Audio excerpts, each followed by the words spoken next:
Welcome back, everybody.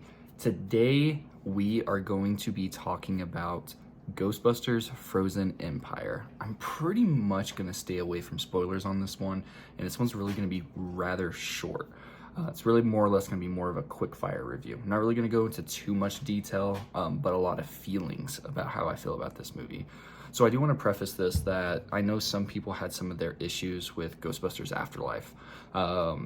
I don't see how, because I think that's almost a perfect requel, reboot, however you want to phrase it. It's very excellently done, a great cast, a great core, and it pays homage to legacy characters in some of the best ways I've ever seen one of those types of movies do. Now, one of the complaints that I saw in Afterlife was that there wasn't a lot of ghost busting, and that's okay because you were doing a lot of world building with these new characters and really setting up for their own franchise going forward.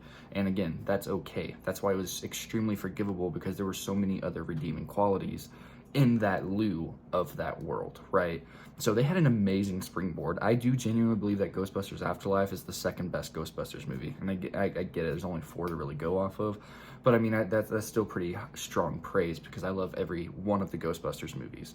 So without further ado, just last Friday, Frozen Empire came out. I did go see it in Dolby, and here's my thoughts. So, God, it's just, it really is mediocre at best, and I really hate to say it. It genuinely might be one of the worst ones, and it's still not a bad or horrible movie. I'll go ahead and get it out of the way with some of my more negatives and then end it on a more positive note. So you do have, I have some notes right here, or just the casting on here. You have Kumail Nanjiani in this movie, and he's great. He's a great comedic relief, but you already have Paul Rudd as a Ghostbuster, and he's constantly cracking one-liners. Like, there's a part where he's just simply talking out the Ghostbusters theme song, and it's really cool. It's really funny. It's very lighthearted, and I really love Paul Rudd cast as the character that he's trying to represent in here, as more of a stepfather figure, but also as the leader of the New Age Ghostbusters, and it's really done really well. Now, my biggest thing is that it tries to go almost the Marvel route, where you can't really have anything serious going on because it's constantly trying to make you laugh. And the biggest thing, at least in my view or in my opinion, I do feel like Ghostbusters 1 and 2, the original 84 and 89 ones, were really good at having a lot more subtle humor, where the movie just flowed really well.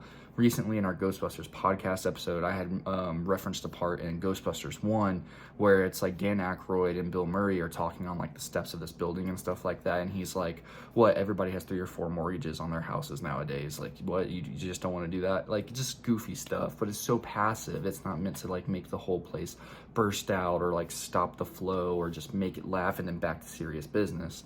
It's just very natural, a natural conversation, and I do feel like that's really void in this one. That's my biggest complaint, is it really does try to be overly funny, completely different from Afterlife.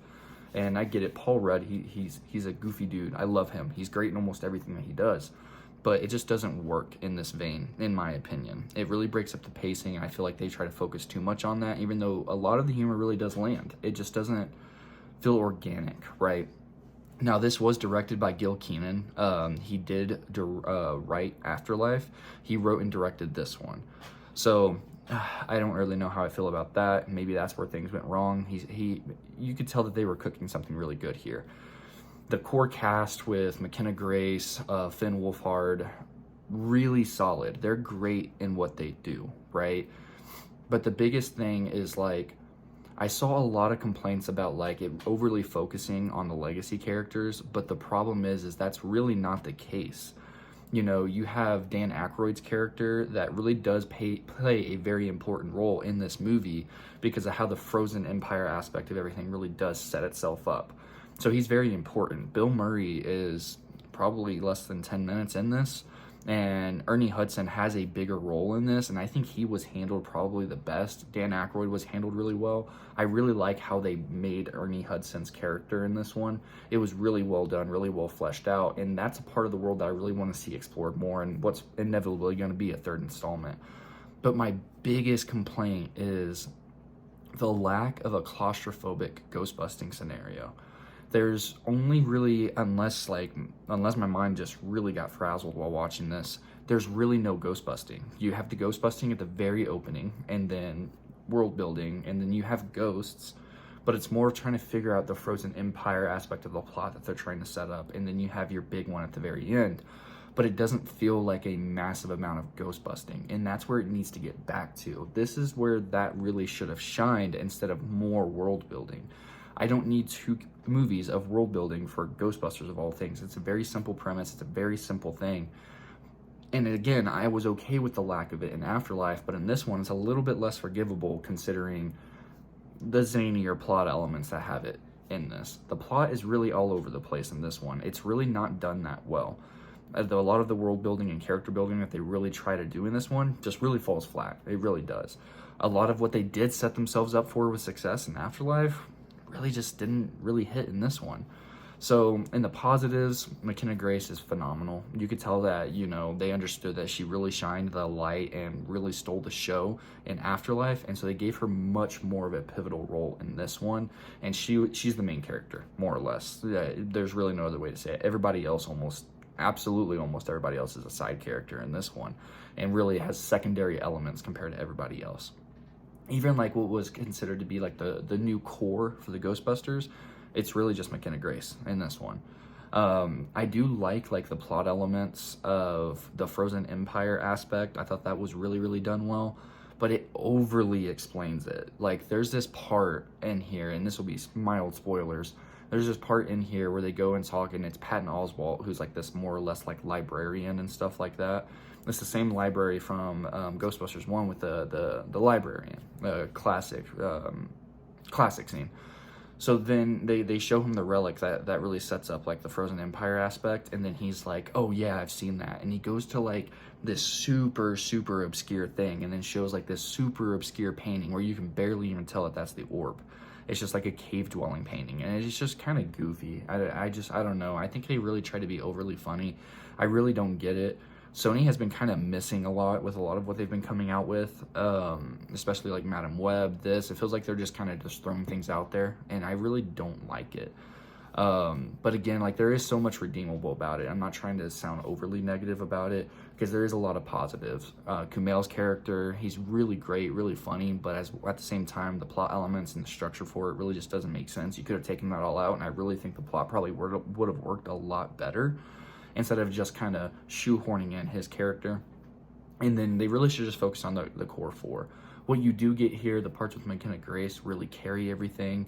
The parts with Bill Murray, Ernie Hudson, and Dan Aykroyd are really solid, but they don't overly focus on the legacy characters, and that's okay. But I've seen that be a common complaint, but they're background characters, more or less. They're there just for you to go, yeah, Ghostbusters and stuff like that. That's really about it.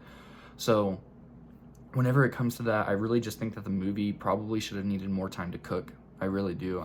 This feels a little bit rushed.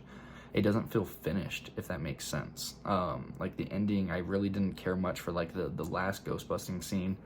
But overall, I'm still gonna go ahead and give it like a 3 out of 5, a 6 out of 10. It's watchable. It's good. I mean, it's mediocre. I wouldn't say it's good, but it's a Ghostbusters entry for sure. You know, in the core essence of it, it still has a lot of what makes a Ghostbusters movie tick, but it doesn't have a lot of what makes a Ghostbusters movie Ghostbusters, if that makes sense.